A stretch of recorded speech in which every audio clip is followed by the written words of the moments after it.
નમસ્તે મિત્રો, તમારું ટેગ માહિતી ચેનલની અંદર સ્વાગત છે। તો આજે આપણે રેશન કાર્ડની એક નવી અપડેટ આવી તે વિશેની માહિતી આપણે જાણી લઈએ। જો તમારું રેશન કાર્ડ ગેરકાયદેસર છે તો તમારું રેશન કાર્ડ રદ કરી દેવામાં આવશે અથવા તો બંધ કરી દેવામાં આવશે।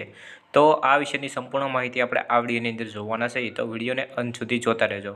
સૌપ્રથમ તો તમે ટેગ માહિતી ચેનલની અંદર નવા છો અને ચેનલને હજુ સુધી સબસ્ક્રાઇબ ન કરી હોય તો ચેનલને સબસ્ક્રાઇબ કરી લેજો અને જે સાઈડમાં બેલ આઇકન નિશાન છે તેને પ્રેસ કરી દેજો, જેથી મારા આવનારા તમામ વિડીયોની તમને નોટિફિકેશન મળતી રહે।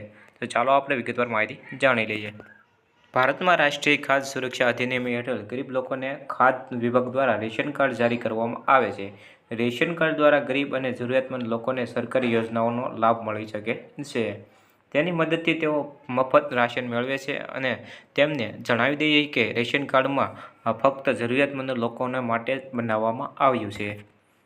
તો અલગ અલગ રાજ્યોમાં રેશન કાર્ડ બનાવવા માટે અલગ અલગ નિયમો અને સુવિધાઓ આપવામાં આવે છે। કેટલાક રાજ્યોમાં એપ્લિકેશન ઓફલાઈન અને ઓનલાઈન બંને આપી શકાય છે, જ્યારે કેટલાક રાજ્યોમાં માત્ર ઓફલાઈન સુવિધા ઉપલબ્ધ છે અને રેશન કાર્ડ બનાવવા માટે યોગ્યતા માપદંડો અને ભારત સરકાર દ્વારા નક્કી કરવામાં આવ્યા છે। તો ઘણા રાજ્યો છે તેની અંદર તમે ઓનલાઈન અરજી કરી શકો છો અને ઘણી જગ્યાએ પણ તમે ઓફલાઈન અરજી કરી શકો છો આવશે।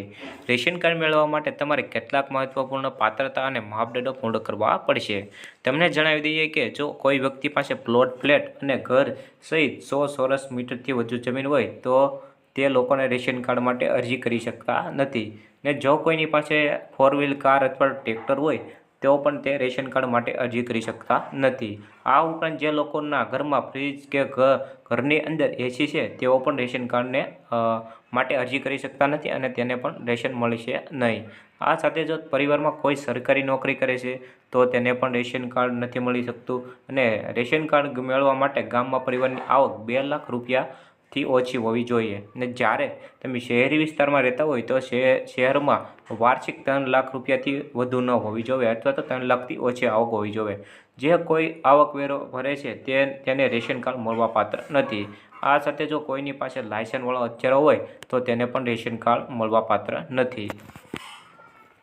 ત્યારબાદ આપણે આગળ વધીએ। જો તે ખોટું કરવામાં આવશે તો શરણાગતિ તમારે સ્વીકારવામાં આવશે। ભારત સરકારે હવે એવા લોકોની ઓળખ કરી રહ્યા છે જેમણે દસ્તાવેજોમાં ગેરરીતિ કરીને રેશન કાર્ડ બનાવી લીધું છે। જો તમારી પાસે પણ આ રીતે બનાવેલું રેશન કાર્ડ હશે તો તમારે પણ રેશન કાર્ડ બંધ કરી દેવામાં આવશે અને કાયદેસરની કાર્યવાહી કરવામાં આવશે। આ માટે તમારે ફૂડ વિભાગની ઓફિસે જવું પડશે અને ત્યાં તમારે લેખિત સંમતિ આપી અને તમારે જરૂરી વિગતો છે તે દર્શાવવાની રહેશે। આ પછી તમે સરકાર તરફથી કોઈપણ પ્રકારની કાર્યવાહીથી બચી જશો અને જેઓ અયોગ્ય તણાશે તેમની સામે ચોક્કસપણે કાર્યવાહી થશે અને જે તમારું રેશન કાર્ડ છે તે રદ કરી દેવામાં આવશે।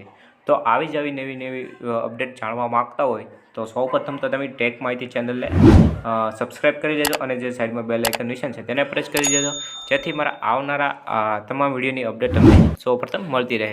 તો ચાલો આપણે નેક્સ્ટ વિડીયોમાં મળીએ, તબ તક કે લીએ દોસ્તો બાય બાય।